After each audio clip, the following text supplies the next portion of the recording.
Hi there and welcome to Meet the Press Now. I'm Ryan Nobles in Washington, where there appears to be no end in sight for what is now the third longest government shutdown in American history. And as more Americans are beginning to feel the impact of the prolonged shutdown, with air traffic controllers, staffing issues leading to airport delays, as they and many other federal employees are still working without pay.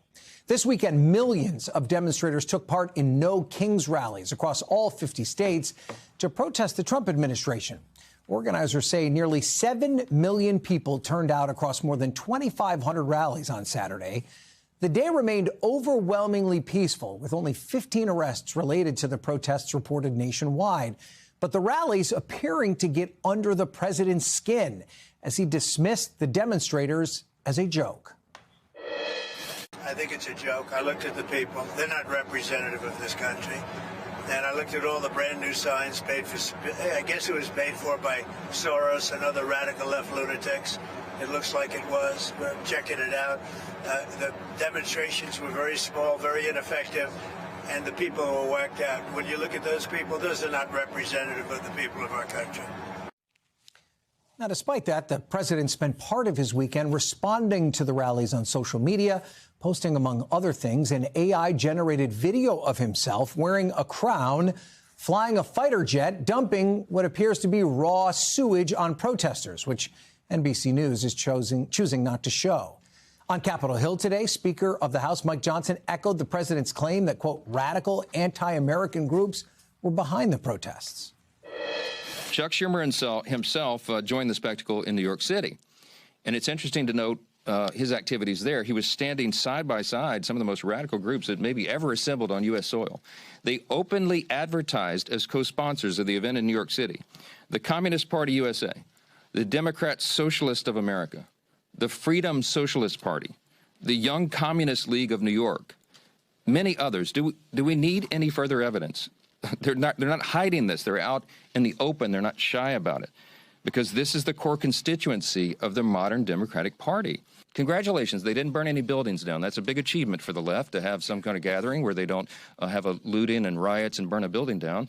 They had a free speech event. Congratulations. But you need to look past that and look at what it is they're advocating for openly, and it's really scary stuff. Republicans in the White House are also attempting to tie the rally to the stalemate over the government shutdown. Here is the director of the National Economic Council earlier today. A lot of our friends in the Senate have said that it was just bad optics for Democrats to open the government before the No Kings rally, and that now there's a shot that this week things will come together and very quickly the moderate Democrats will move forward and get us an open government. Hassett also threatening stronger measures from the administration if a deal isn't reached. But so far, neither side's attempts to force the other to the negotiating table have worked. Both sides are dug in, framing the fight as an existential battle against their opponents. And that brings us to how we got here, to this prolonged shutdown with no apparent end. At the root of it is an issue in American politics that's been growing like a cancer. Americans have elected a government that is no longer rewarded for compromise. As our districts get more gerrymandered, our political divide becomes more hardened, and elected officials are actually incentivized to hold the line and penalized for reaching across the aisle in search of common ground.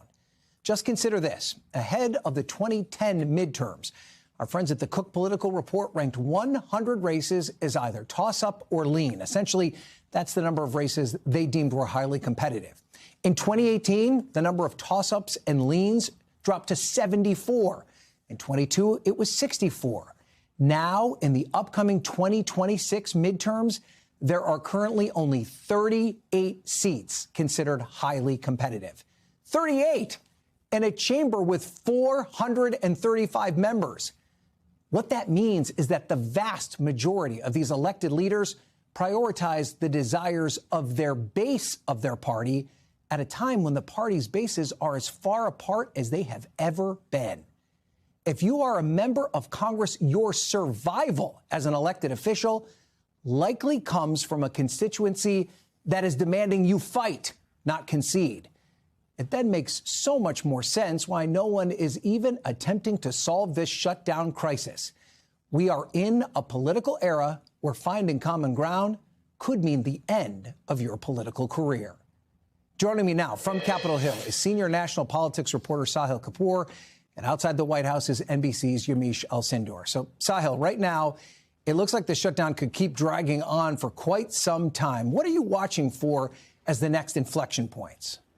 We've got a few potential inflection points coming up, Ryan. The big one is that government workers in the coming days are set to miss another paycheck. They've already missed some pay, and they're being asked to work without pay. Remember, this was a big problem in the last shutdown, 2018 late and 2019 early, which is how it ended. 34 days into it, it ended after TSA agents and air traffic controllers just started calling in sick because they were being asked to work without pay. How long it'll take for that to happen remains to be seen. The other inflection point I'm watching is November 1st. That's when open enrollment begins for the Affordable Care Act. What Democrats are hoping is that Republicans notice that a bunch of their constituents are getting serious premium hikes, notices in the mail, and recognize they're about to pay a lot more for health care premiums, and may come to the table to negotiate a solution to extend these ACA funds that Democrats are insisting on. No sign of that yet. Republicans are pretty adamant against doing this in this context. Fundamentally, Ryan, I see only three ways this ends. Republicans are in control right now of the White House and Congress. They do get to call the play. They can either nuke the filibuster and do it themselves. There's some uptick in chatter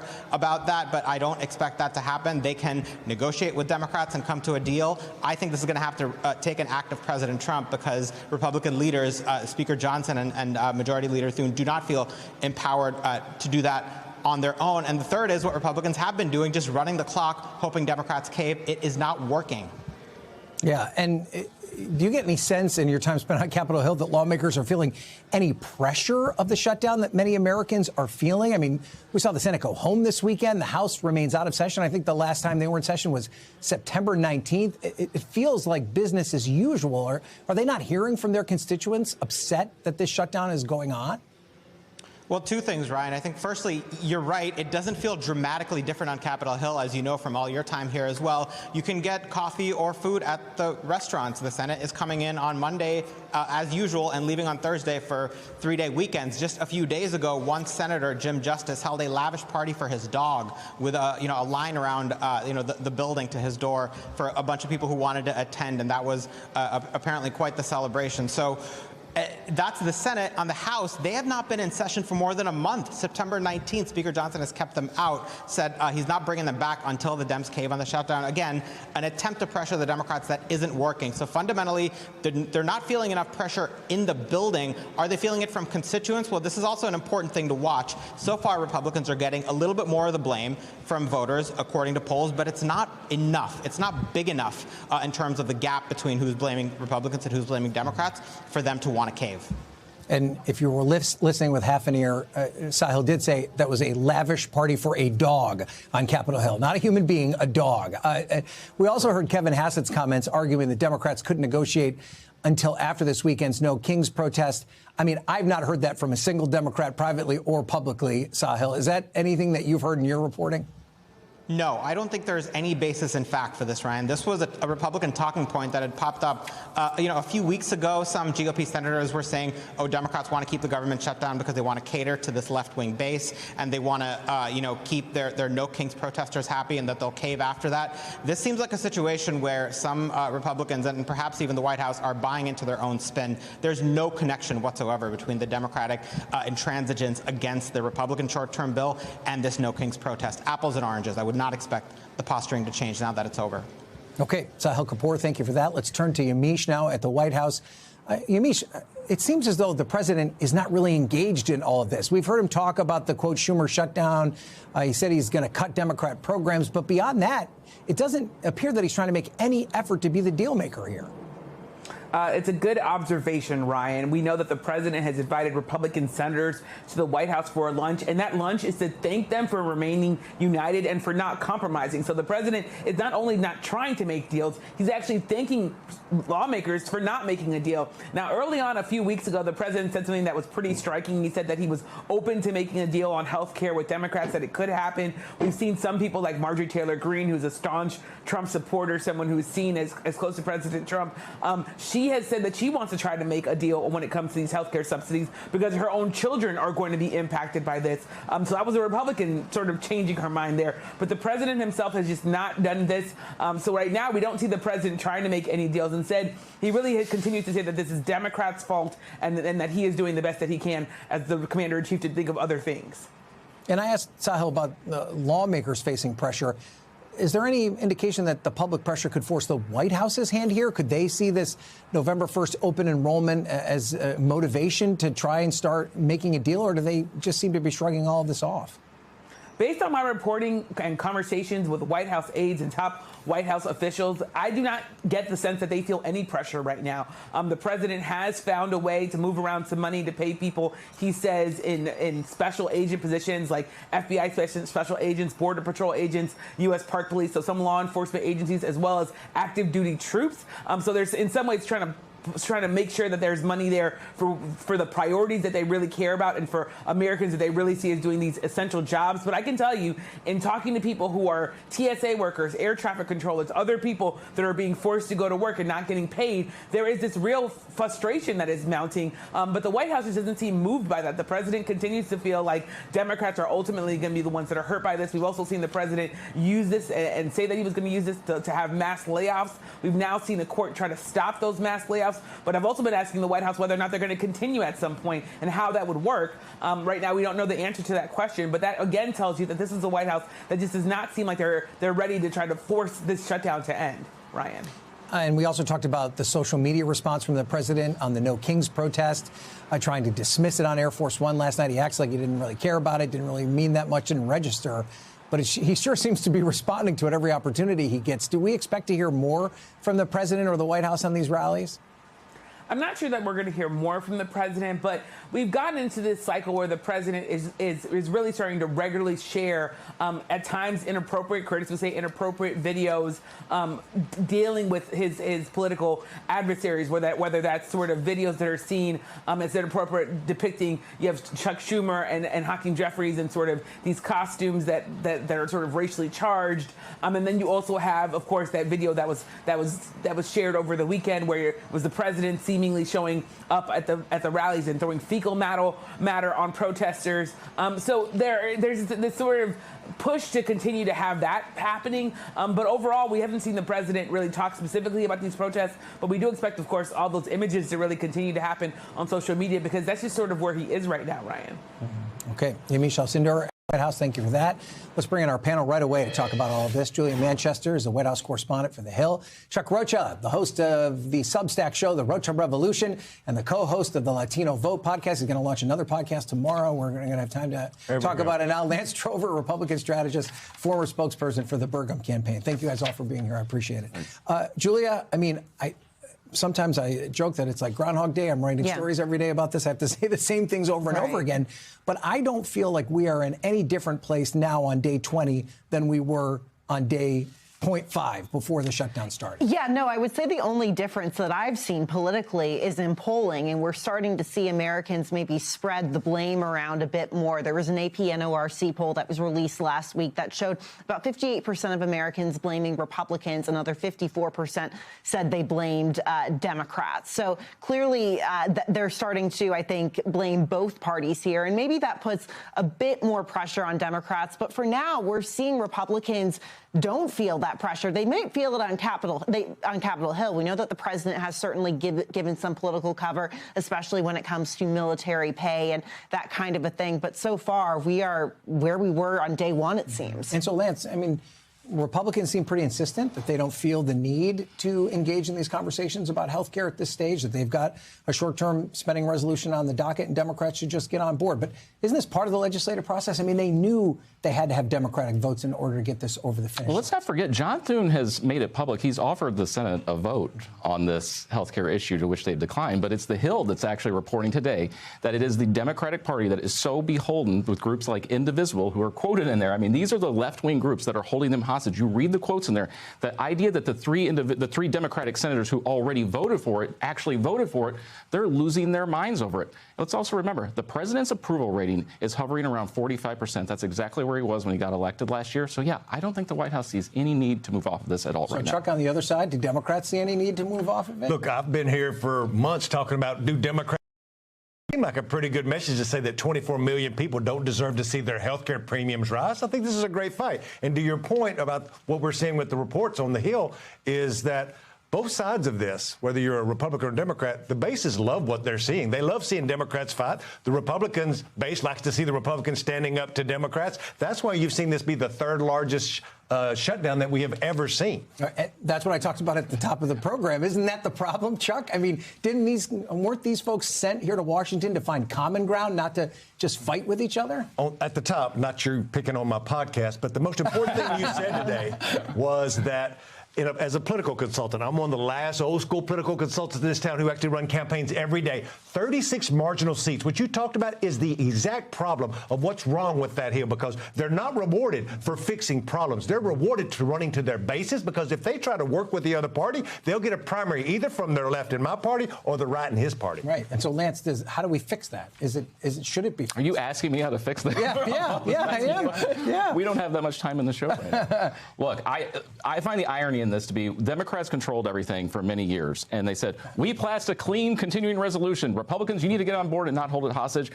Now they're saying, oh, no, we want to hold this hostage. But listen, I understand that. No. But I understand your argument there. I've been through so many of these shutdowns. And, when Republicans were doing it to build a wall or to end Obamacare, the Democrats used the same exact argument. I grant you that. But the argument I would make back to that is this is how the legislative process works.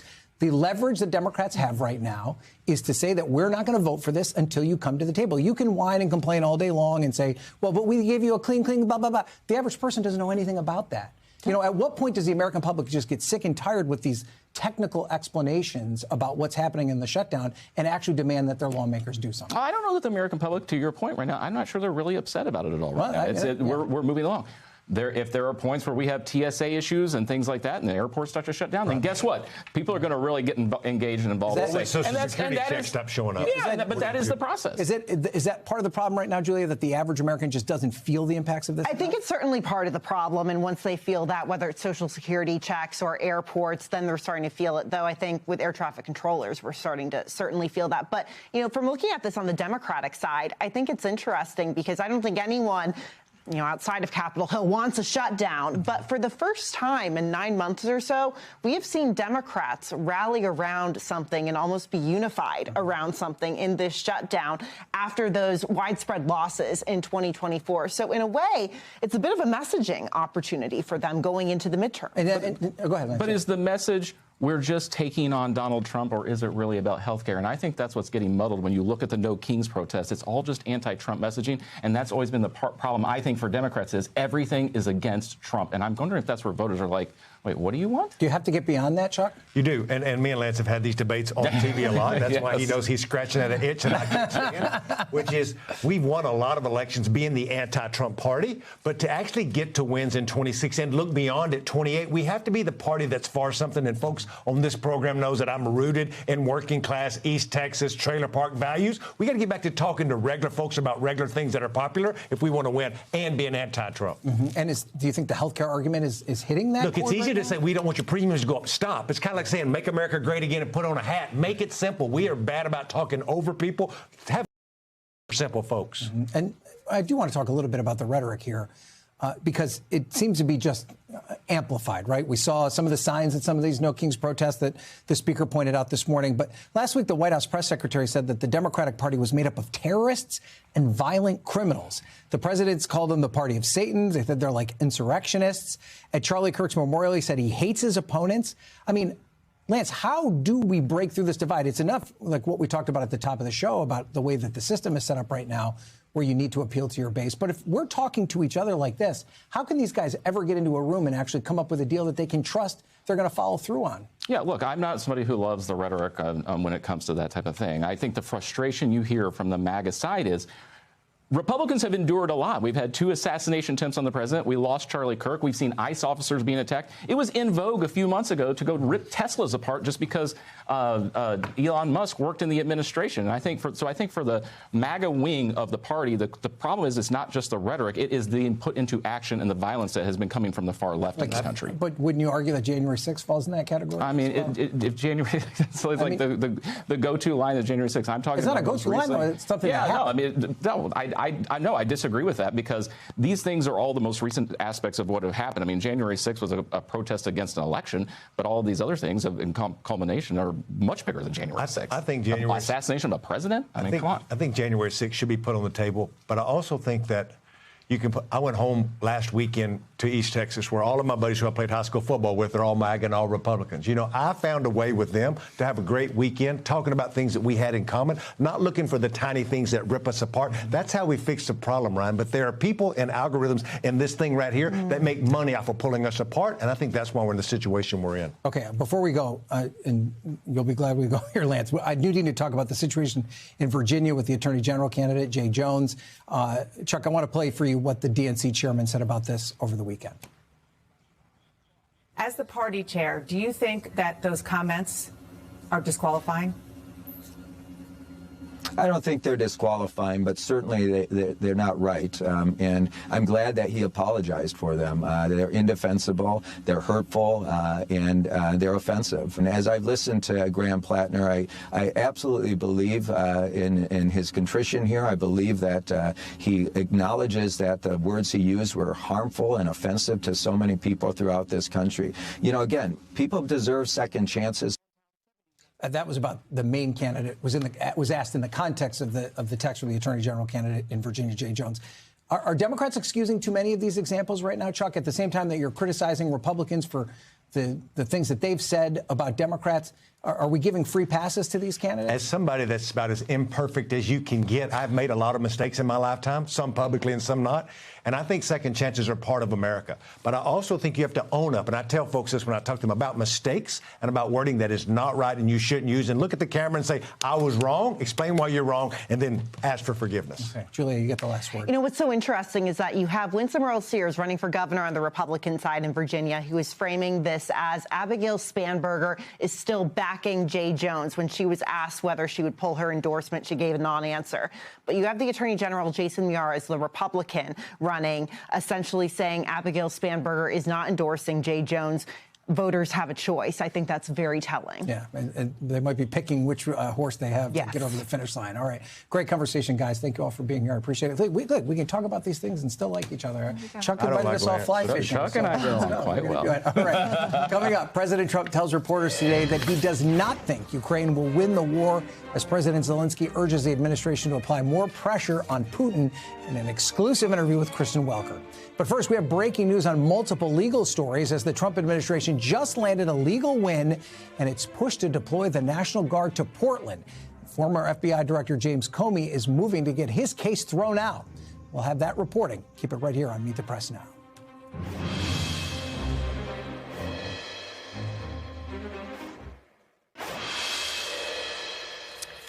Welcome back. We do have breaking news on multiple legal fronts surrounding the White House, starting with a major ruling tied to the president's deployment of military troops to Democratic-run cities as he tests the limits of his executive authority. In a 2-to-1 ruling, a federal appeals court just ruled that President Trump can deploy the National Guard to the streets of Portland. It comes after a federal judge had temporarily blocked those deployments, calling President Trump's claims about the conditions in Portland, quote, simply untethered to the facts. Meanwhile, we have new developments in the Justice Department's case against former FBI Director James Comey, with Comey's team filing a motion with the court seeking to disqualify the acting U.S. attorney. It comes as the Justice Department is signaling it might disqualify Comey's lawyer from the case, too. Joining me now to talk about this, NBC News legal affairs reporter Gary Grumbach. So, Gary, let's start with the legal ruling tied to Portland. What does it mean Does it apply to just the Oregon National Guard or the National Guard that the president was trying to send from other states? So this is a ruling in the Ninth Circuit Court of Appeals that says the Trump administration, as soon as right now, can send in members of the Oregon National Guard onto the streets of Portland. And that's important because it's only the state of Oregon's National Guard. The other states that the judge had also said can't come into Oregon, it was a separate ruling that had not been appealed. And so this appeals court only dealt with this. And they say it's all about presidential deference. They say the president has the power to do this, and judges cannot say that he does not. Now, there was one dissenting opinion here, which I thought was very interesting. And she says in the dissent, quote, "I ask those who are watching this case unfold to retain faith in our judicial system for just a little longer." She's asking for an en banc review, which means the entire Ninth Circuit gets together and redecides this case. We'll see if that ends up actually happening. And so could this ruling have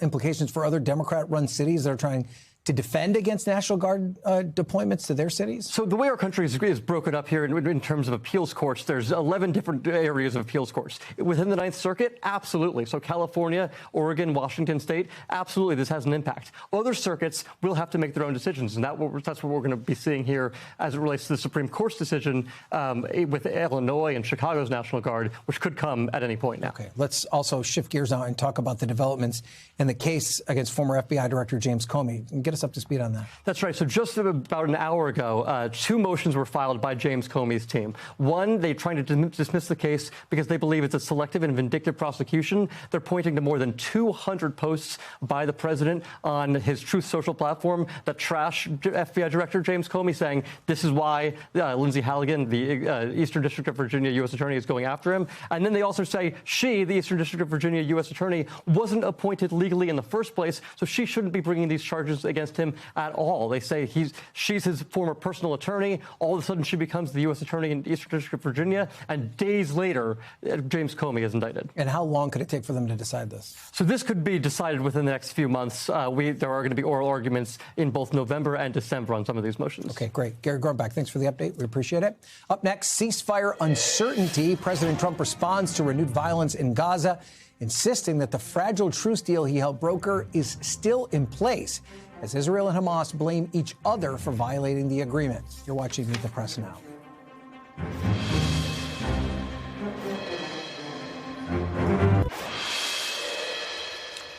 Welcome back. President Trump is sending mixed messages about his support for Ukraine and the country's ability to win the war against Russia. Just last month, President Trump said he believed Ukraine could win back all of its territory from Russia. But today, he didn't seem as optimistic. Take a listen. I've settled 8 wars in 8 months. Not bad. I have 1 more to go. It's Russia-Ukraine, and I think we'll get there. But it's turned out to be nasty because you have 2 leaders that truly hate each other. Just a few weeks ago at UNGA, you said that Ukraine could possibly win the war and well, they could. They could still win it. I don't think they will, but they could still win it.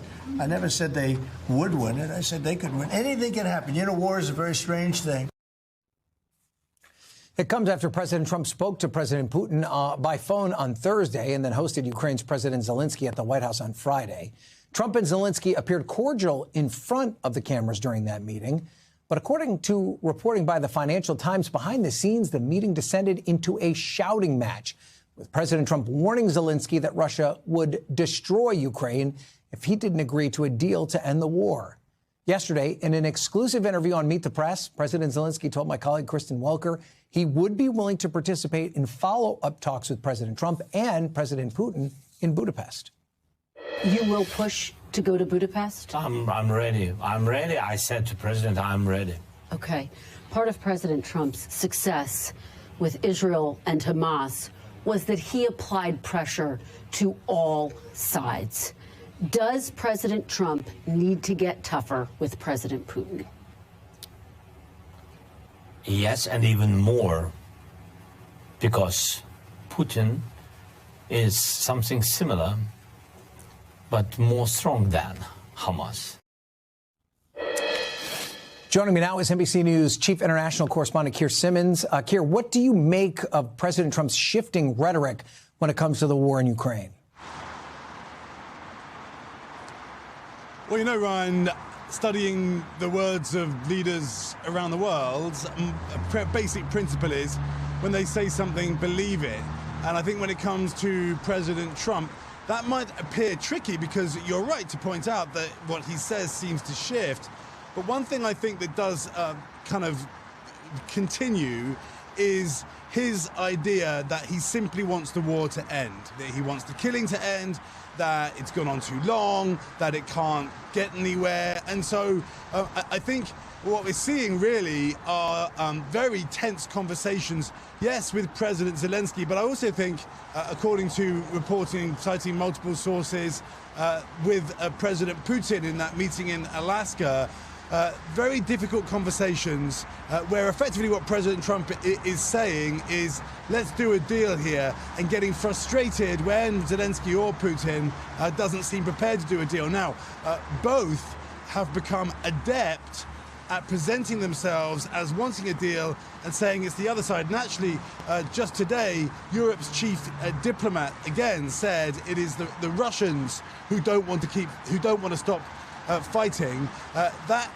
may be the case in the sense that the Russians continue to pursue their maximalist goals for their war in Ukraine. And I think President Putin is being told that he can win ultimately if Russia just carries on. But as President Zelensky said over the weekend, more than 1 million casualties for Russia. People here in Russia are tired. Many have turned away from the war. And so I think there is a momentum towards a peace deal, a ceasefire, but can it be done? I mean, that's the fundamental question. And you alluded to this already, but I mean, President Trump said that he expects to meet with President Putin in Budapest in the coming weeks. But is there any reason to think there would be more substantive than the meeting that they already had in Alaska? Well, that meeting in Alaska, our understanding is, Ryan, of course, that was a meeting that didn't go very well. President Trump raised his voice with President Putin on occasions and even threatened to walk away. We know the lunch was cancelled. So in a way, you could view this next meeting as a last chance, or at least another chance for President Putin. That being said, President Putin is not indicating, continues to not indicate that he is interested in any substantial compromise. I mean, you do get into the detail here. It is difficult, but just to give you one picture, for example, it does look as if the Kremlin is saying it wants to be handed all of Donetsk, which is some territory, some of which the Russians have not been able to take by force. That would put the Russians in a strategic position where they would be at an advantage in a future conflict, which you can't discount. Now, it does look as if the Russians are offering parts of Zaporizhzhia and Kherson in exchange. So you could argue that's a compromise. But what worries the Europeans, the Ukrainians deeply, is that if you set up the chessboard, if you like, for another fight, then if you give the Russians an advantage, they will take it on another occasion. And again, that's why the Ukrainians keep emphasizing that they want security guarantees. And again, the Russians say they're not prepared to do a deal where the West offers security guarantees for Ukraine. So you can just see how complicated it is and why it's so difficult to come to a cessation, to an agreement. All right. Keir Simmons live for us in Moscow. Keir, thank you so much for that. We're going to turn now to the conflict in the Middle East and President Trump's fragile ceasefire deal between Israel and Hamas. Over the weekend, tensions flared in the Gaza Strip as both sides accused the other of violating the deal. And yesterday, Israel's military says it launched strikes against Hamas targets, including what it called terrorists who were moving toward IDF troops. President Trump today noted the recent flare-ups and had this warning for Hamas. We have a peace in the Middle East for the first time ever. We made a deal with Hamas that, they're going to be very good, they're going to behave, they're going to be nice, and if they're not, we're going to go in, we're going to eradicate them if we have to. In addition, you have Israel would go in 2 minutes if I asked them to go in. I could tell them, go in and take care of it. But right now, we haven't said that. NBC News international correspondent Matt Bradley is in Tel Aviv and filed this report. Yeah, there has been word about the successful operation for Hamas to hand over yet another body of a slain hostage to the Israelis. And that means that there are only 15 bodies still remaining in the Gaza Strip. 13 have now successfully been transferred over to the Israeli side. Now, this is crucial because this had become a major thorn in the side of this ceasefire. Both sides had said that they are trying their best. The Hamas had said during the negotiation phase that they were really going to have a lot of trouble trying to recover these bodies, not just because the Gaza Strip has been completely leveled after 2 years of war, but also because, according to Palestinians that I've been speaking to, a lot of the commandos who had buried these bodies have since been killed in the fighting, so they don't even necessarily know where these bodies are. So, as we're seeing these operations continue, it looks as though this could repair some of the damage over the past couple of days, where we've seen multiple violations, according to the Israelis, by Hamas firing across the so-called yellow line at Israeli troops. In some cases, armed men walking towards the yellow line, defying warnings by Israeli troops to stop. That resulted in Israel firing about maybe dozens of airstrikes into the Gaza Strip, killing dozens of Palestinians there. Now, according to health authorities in the Gaza Strip, which is ruled by Hamas, nearly 100 people have been killed ever since the ceasefire came into effect back 10 days ago by Israeli forces. So this is a very, very tenuous ceasefire and one that could shatter at any moment. But the fact is that Jared Kushner and Steve Witkoff, two of the architects of this deal, are now here in Israel, possibly to try to rescue it from any destruction. This is going to be one of Donald Trump's major legacies in terms of foreign policy. But it also has shown that this ceasefire does have some mettle. Despite all of these violations, this ceasefire remains intact. Bradley, thank you for that. After the break, we are spotlighting the surprisingly competitive race for governor in New Jersey and the view from voters with just over 2 weeks to go until Election Day. Plus, it's electric. Rising energy costs could be the key issue powering the midterm elections and next month's high-stakes gubernatorial contests. You're watching Meet the Press now.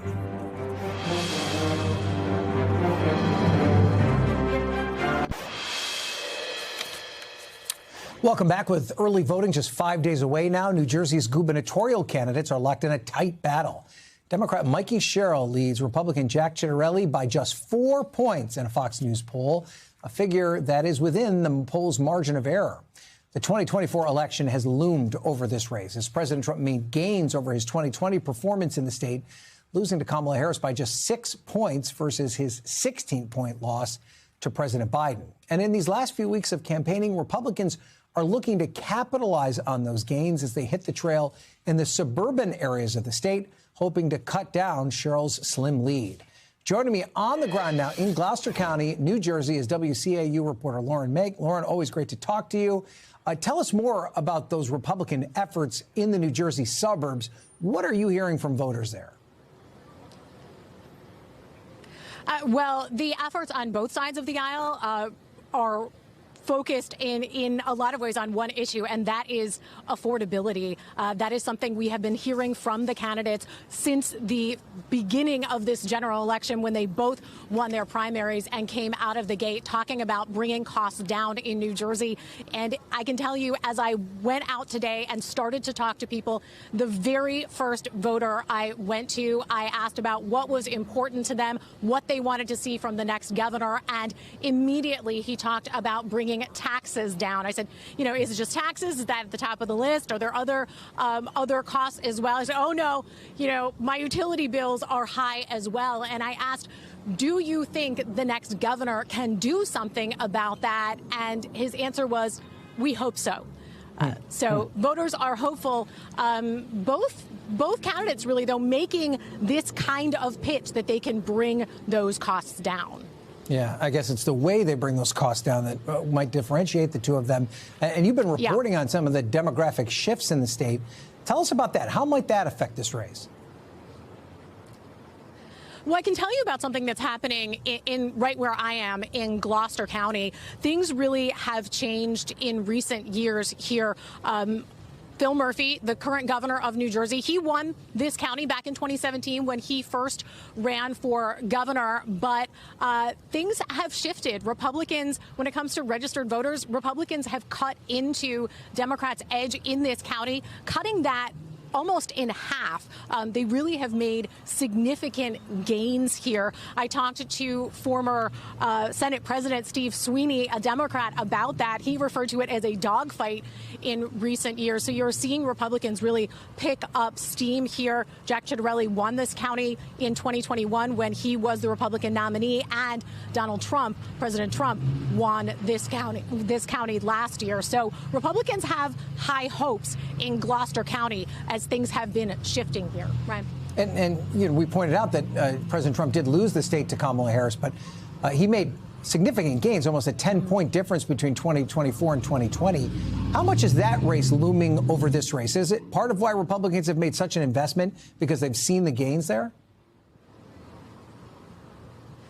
They see the possibility for success, certainly. And some of those numbers, when you look at them, the improvements that he made over Joe Biden in this state are stunning. There are counties, including this one, where President Trump got more votes than there are registered Republicans in that county. And so the question now is whether Jack Ciattarelli can hang on to those gains, and really whether people will turn out. Of course, this is an off-year election. I spoke with someone this morning who has been doing some canvassing and supporting Mikey Sherrill, and she said she feels good about supporting Mikey Sherrill.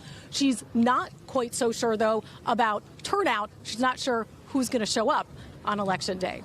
Okay, Lauren Make, always there with the pulse of what's happening in New Jersey and beyond. Thank you for that, Lauren. Let's turn now to our NBC reporting on what could be a potent issue next month in both that New Jersey governor's race as well as this year's other big governor's race in Virginia, and that also matters in the 2026 midterms. It's data centers with sprawling footprints and sky-high electricity needs. They're becoming an electoral issue as state leaders look to balance the promise of tech investment with voters' concerns about rising energy prices. A recent analysis by Bloomberg found that electricity costs near data centers have spiked by as much as 267% in the past 5 years. Joining me now is NBC politics reporter Alan Smith. 267% is extraordinary. That is enough maybe to get somebody to go to a ballot box. I live in Virginia. I'm not near one of these data centers. I've noticed my prices tick up. How are state lawmakers responding to this in both Virginia and New Jersey? So any backlash that's brewing right now is still very early stages, but we are seeing it particularly in Virginia, where the data center industry is much more expansive. And state lawmakers have been trying to offer fixes, right, for issues that have crept up around the electricity bill hikes that are happening near these data centers. Very little, though, is getting passed right now, and almost nothing has been enacted as law yet to kind of alleviate any of these pressures.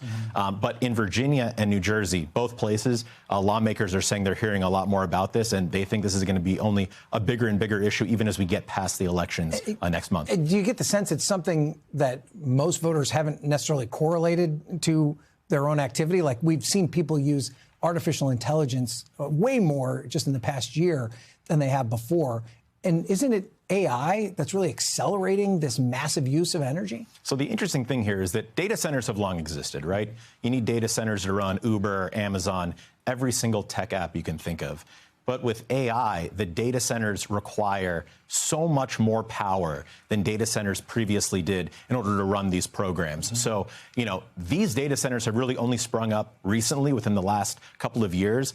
And now, residents are noticing, hey, the improvements that have to be made to the power grid to power these data centers, I'm seeing the cost reflected in my bill, and I'm not changing my amount of electricity usage at all. Right. And then we also have the strain on other sorts of public utilities, water being another one.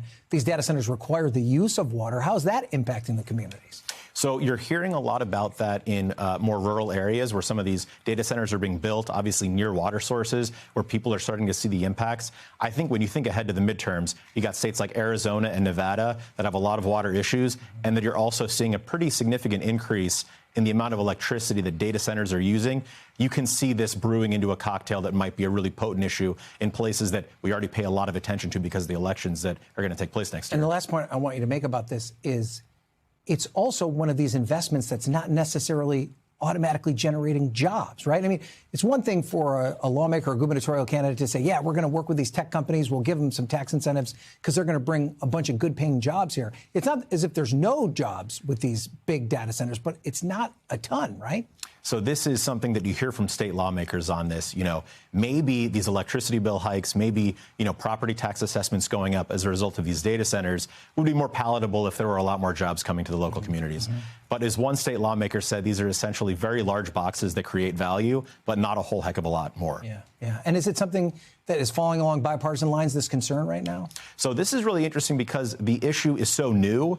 There hasn't really been much time for it to be split on partisan lines. You're seeing Republicans and Democrats trying to solve some of these problems, pushing back on this a little bit. And then when it comes to the coalition coming together on the ground, as a state Senate Republican in Virginia told me, you've got conservative farmers and environmentalists teaming up to try and, you know, combat this. Right. Really great topic, Alan. Thanks for looking into it for us. We appreciate it. Thank you, Ryan. Still to come, the impact of the ongoing government shutdown on Americans' health care as patients who rely on the subsidies at the center of the ongoing negotiations brace for higher premiums and less access to care. That's ahead on Meet the Press Now.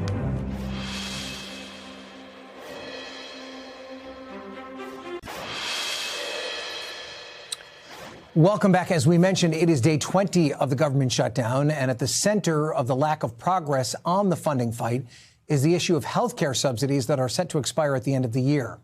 If those subsidies expire, Americans who rely on what is often known as Obamacare could see their premiums more than double. That's according to an analysis by the healthcare policy group KFF. With open enrollment set to begin in less than 2 weeks, Americans who get their insurance through the Affordable Care Act are questioning whether they're going to even be able to afford it. Joining me now is Kenny Capps, a North Carolina resident who relies on health care subsidies to cover the cost of his cancer treatments. Kenny, thank you so much for being here. I'm sorry for everything you're going through. You've been outspoken about the need to get these health care subsidies extended. Tell us, if these health care subsidies expire, what would that mean for you and your family and your ability to get your necessary cancer treatments? Well, thanks, Ryan. So I guess the big thing is the significance of the cost that you just put up onto the screen is it's unimaginable almost. When the first year that I was diagnosed in 2015, the cost of my first year treatment would have been well over $700,000. And thanks to the ACA, I was able to get health care and health insurance to cover and so the premiums were affordable at that time. And thanks to the tax credits that came about later on, it kept that manageable. I'm one of those people, one of the many Americans that falls into that strange gap to where I make too much money to qualify for full assistance, but it's a little bit too much for me in order to actually pay for it. And with the going away of the tax credits, the expiration of the tax credits at the end of this year, that could be twice what my mortgage payment is, which means that I'm going to have to start making decisions about what I pay. Yeah, so let's talk about that. Your open enrollment could begin for you as soon as less than 2 weeks. Have you been given any kind of an idea from your insurance company what your premiums are going to look like if these subsidies aren't extended? Well, based on what my premiums would have been last year without the supplement, yeah, it would be $2,300 to $2,500 a month. Wow. And so that's over double my mortgage payment. And can you afford that? I mean, what would you do if you can't? I mean, you have to have health care. What are your options then? Yeah, so you're right. And I honestly haven't fully sort of grasped what it is that I'm going to need to do, what I need to change, or if I need to change based off of those numbers. If that comes to pass to where my monthly healthcare insurance is $2,300 a month, I have to decide what I'm going to do. And I'll be honest with you, I haven't decided yet. I don't know. I mean, is there even a less or more affordable option out there for you at this point? Is it? I mean, you're already in the Affordable Care Act. I have to assume there's not a separate private insurance company that's going to give you a better deal, right? Sure. And I'm actually one of the many Americans that I have considered a terminal disease, but even if it were considered chronic in nature, I've been dealing with cancer for 10 years now, over 10 years now. I have to see physicians monthly. I go for infusions at the cancer center. The cost would be exorbitant without insurance and next to impossible for most of us. And if we're talking well over, I think you said over 22 million Americans that will be negatively impacted by this. There's a lot of us that will have to go without treatment, without care. Yeah. So talk to me about your view of what's happening here in Washington. Day 20 of the shutdown. You can't even get these guys in a room to talk about this. Do you believe that lawmakers are taking this issue seriously enough? Well, that's a good question, and I wondered if you were going to ask me something along those lines. And I have to admit, that's in some ways that's outside of my expertise and my experience. My expertise is about me and about cancer patients like me. So what I can say is, and I can implore our legislators to think about how important their fellow Americans are to them, how much they want to serve them, how much they want to make sure that they're taken care of. Because we're the ones that are negatively impacted by this delay. We're the ones that are negatively impacted by not knowing. And right now we're in limbo. I can tell you don't want to get into the politics, but are you just frustrated that they can't even talk to each other? Absolutely. Of course I am. I mean, and one of the things, I'm not that old, but I'm old enough to remember that the point of our leaders and to know our leaders is to actually determine a way to work together to solve problems. And that's right now they have a challenge ahead of them they need to do. All right. We're going to have to leave it there, Kenny. Sorry for everything you're going through. Ryan. Continue to wish you good health and good fortune going forward. Thank you for your time. We're back tomorrow with more Meet the Press Now, but there's more news ahead on NBC News Now. We thank you for watching, and remember, stay updated on breaking news and top stories on the NBC News app or watch live on our YouTube channel.